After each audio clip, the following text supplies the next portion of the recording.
దేవుని ఘనమైన శ్రేష్టమైన పరిశుద్ధ నామమునకు మహిమ స్తుతి ప్రభావములు కలుగునుగాక. బాగున్నారా? దేవుని బిడ్డలారా, పరిశుద్ధ ఆత్మదేవుడు ఒక అద్భుతమైన దినాన్ని మన జీవితంలో మనకు అనుగ్రహించి ఉన్నారు. ఈ శ్రేష్టమైనటువంటి దినములో ప్రభు ఒక వాగ్దానము సిద్ధపరిచి ఈ దినం మనతో మాట్లాడాలని, మనలను బలపరచాలని దేవుడు ఆశపడుతూ ఉన్నారు. ప్రార్థన చేసుకుని ఈ దినం ప్రభు సిద్ధపరిచిన వాగ్దానాన్ని మనమందరం కూడా పొందుకుందాం. తలలో వంచండి ప్రార్థన. పరిశుద్ధుడు నీకు వందనాలు, స్తోత్రాలు. ఉదయకాల సమయంలో మేమందరము తండ్రిని సన్నిధికి వచ్చి ఉన్నాము. ఈ దినం మాతో మీరు మాట్లాడి మమ్మల్ని దర్శించి నీ కృపలో భద్రపరిచి గొప్ప కార్యములు చేయమని యేసు నామమున అడిగి వేడుకొనొచ్చు ఉన్నాము మా పరమ తండ్రి. ఆమేన్. ఇద్దరం దేవుని వాగ్దానము చదువుకుందాం. బైబిల్ గ్రంథాలు తెరవండి. జకరియా గ్రంథము 9వ అధ్యాయము 12వ వచనమును చదువుకుందాం. బంధకములలో పడియుండి నిరీక్షణ గలవారులారా, మీ కోటను మరలా ప్రవేశించుడి, రెండంతులుగా మీకు మేలు చేసేదను. దేవుని స్తోత్రం. చక్కని వాగ్దానాన్ని ఈ ఉదయకాల సమయంలో పరిశుద్ధాత్మ దేవుడు మనకిస్తూ ఉన్నారు. బిడ్డలు, ప్రతిరోజు కూడా ప్రభు వాగ్దానం ఇస్తున్నప్పుడు మనము విశ్వాసముతో ఆ వాగ్దానాన్ని పొందుకొని ఆ వాగ్దానము కొరకు ప్రార్థన చేసినప్పుడు ఖచ్చితంగా ప్రభు ఆ వాగ్దానాన్ని ఆ దినం మన జీవితంలో నెరవేర్చే గొప్ప దేవుడిగా ఉంటారు. ఈరోజు ప్రభు అంటూ ఉన్నారు, రెండంతలుగా మీకు మేలు చేస్తాను, రెండంతలుగా మిమ్మల్ని దీవించబోతూ ఉన్నానని దేవుడు వాగ్దానం చేస్తూ ఉన్నారు. ఎవరికి అంట?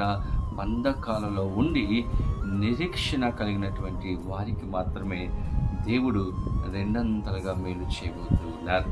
దేవుని బిడ్డలు, ఈరోజు మనం ఎంత భక్తి చేస్తున్నాం, ఎంతగా జీవిస్తున్నాం అన్నటువంటిది దేవుడిలో కాదు. కానీ ఈరోజు ప్రభు అంటున్నారు, నీ జీవితంలో ప్రార్థన చేస్తున్నావు, వాక్యం చదువుతున్నావు, అన్నీ చేస్తున్నావు, కానీ నీ జీవితంలో నిరీక్షణ నీవు కలిగి ఉన్నావా అని దేవుడు అడుగుతూ ఉన్నాడు. బంధకములలో ఉండి నిరీక్షణ కలిగినటువంటి వారికి దేవుడు రెండంతలుగా మేలు చేయబోతూ ఉన్నారు. ఈరోజు ప్రతి ఒక్కరి జీవితంలో ఏదో బంధకాలు, ఏదో కఠినమైనటువంటి పరిస్థితుల గుండా మనం వెళుతూ ఉన్నాం. దేవుని బిడ్డలారా, ఆర్థిక పరిస్థితులు అనేటువంటి బంధకాలు కుటుంబాలలో ఉండవచ్చు, లేకపోతే బలహీనత, వ్యాధి అనేటువంటి బంధకము మన కుటుంబాలలో ఉండవచ్చు. ఈరోజు ఎటువంటి బంధకాలు ఉన్నప్పటికీ కూడా నీ జీవితంలో నిరీక్షణ కనుక కలిగి ఉండగలిగితే ప్రభు నీకు మేలు చేస్తారు, అద్భుతమైనటువంటి కార్యాలు దేవుడు చేస్తారు. ఈరోజు నీకున్నటువంటి పరిస్థితిని బట్టి కృంగిపోతున్నావా, లేకపోతే దేవుని యందు నిరీక్షణ కలిగి ఉండగలుగుతున్నావా? అందుకే దేవుని బిడ్డలారా, కీర్తన గ్రంథం 42వ కీర్తనలో మనం చూస్తే, నా ప్రాణము నీ వేళ కృంగిపోతూ ఉన్నావు, నీవు దేవుని యందు నమ్మకం ఉంచుము, దేవుని యందు నిరీక్షణ కలిగి ఉండుము అని దేవుని వాక్యం తెలియజేస్తూ ఉంది. బైబిల్ గ్రంథంలో మనందరికీ తెలిసినటువంటి వ్యక్తి యోబు ఆ దేశంలోనే గొప్ప ధనవంతుడు, పేరు ప్రఖ్యాతులు కలిగినటువంటి ఒక వ్యక్తిగా యోబు జీవిస్తూ ఉన్నాడు. కానీ తన జీవితంలో ఒక దినం చేదు అనుభవం. దేవుని బిడ్డలారా, ఆరోగ్యాన్ని కోల్పోయాడు, బిడ్డలను కోల్పోయాడు, ఆస్తి పాస్తులను కోల్పోయాడు. ఒకప్పుడు ఒక గొప్ప ఉన్నతమైన స్థానంలో ఉన్నటువంటి వ్యక్తి, కానీ ఇప్పుడు యోబు జీవితాన్ని మనం గమనిస్తే సమస్తాన్ని కోల్పోయాడు, దీనుడిగా కనబడుతూ ఉన్నారు. చాలామంది చాలా రకాలుగా అతనిని వేధించారు, నిందించారు, మాటలతో బాధ పెట్టారు. కానీ యోబు జీవితంలో దేవుని బిడ్డలారా, ఏ విషయంలో కూడా కృంగిపోలేదు, కానీ ప్రతి విషయాలలో నిలబడి నా విమోచకుడు సజీవుడు అని దేవుని యందు ఒక విశ్వాసము, నిరీక్షణ కలిగినటువంటి వాడుగా యోబు జీవించాడు. తను ఎదుర్కొంటున్నటువంటి పరిస్థితులను అతడు చూడలేదు, కానీ దేవుడు చేయబోతున్న కార్యాల వైపు యోబు దృష్టి ఉంచాడు, దేవుని యందు నిరీక్షణ ఉంచాడు. దేవుని బిడ్డలారా, తన జీవితంలో దేవుడు అద్భుతమైన కార్యం చేసి రెండంతలుగా మేలు చేసి యోబు ఏదైతే కోల్పోయాడో తిరిగి తనను ఆశీర్వదించి ఉన్నతమైనటువంటి స్థానంలో దేవుడు యోబును ఉంచాడు. గల కారణం నిరీక్షణ.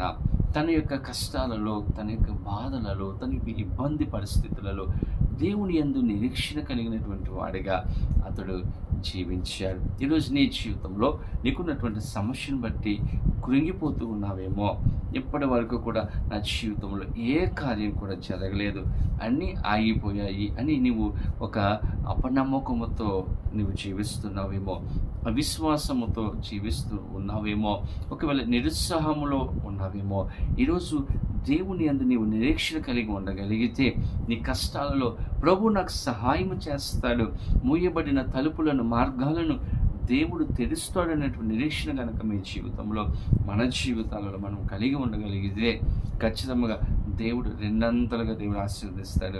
కాబట్టి ఈ వీడియో చూస్తున్నటువంటి మీ జీవితంలో ఈ దినం దేవుడు అద్భుతమైనటువంటి కార్యం దేవుడు చేయబోతున్నాడు.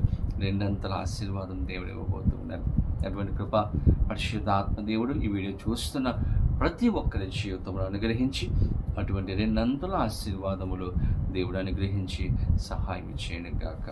ఆమేన్. ప్రార్థన చేసుకుందాం. పరిశుద్ధుడు నీకు వందనాలు, స్తోత్రాలు. ఉదయకాల సమయంలో మేమందరము తండ్రి నీ సన్నిధికి వచ్చి ఉన్నాము. ఇద్దరు మాతో మీరు మాట్లాడారు, శ్రేష్టమైన వాగ్దానం ఇచ్చారు, రెండంతలుగా అయ్యా మమ్మల్ని ఆశీర్వదిస్తానని వాగ్దానం ఇచ్చారు. మీకు వందనాలు అయ్యా. మీ కొరకునైనా మీ కార్యాల కొరకు నిరీక్షణతో ఎదురు చూచే అనుభవం ప్రతి ఒక్కరికి మీరు అనుగ్రహించి అయ్యా నీ కృపలో భద్రపరచమని, ఎవరెవరైతే ఈ ప్రార్థనలో ఏకీభవించి ఏ విషయాలైతే మిమ్మల్ని అడుగుతూ ఉన్నారో ఆ కార్యాలు జరిగించి నీ యొక్క సహాయము నీ కృప ప్రతి ఒక్కరికి మెండుగా దయచేయమని యేసు నామమున అడిగి వేడుకొనొచ్చి ఉన్నాము మా పరమ తండ్రి.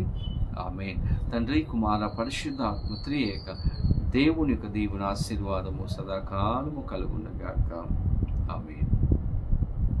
దేవుడు మిమ్మలను దీవించునుగాక. ఆమేన్.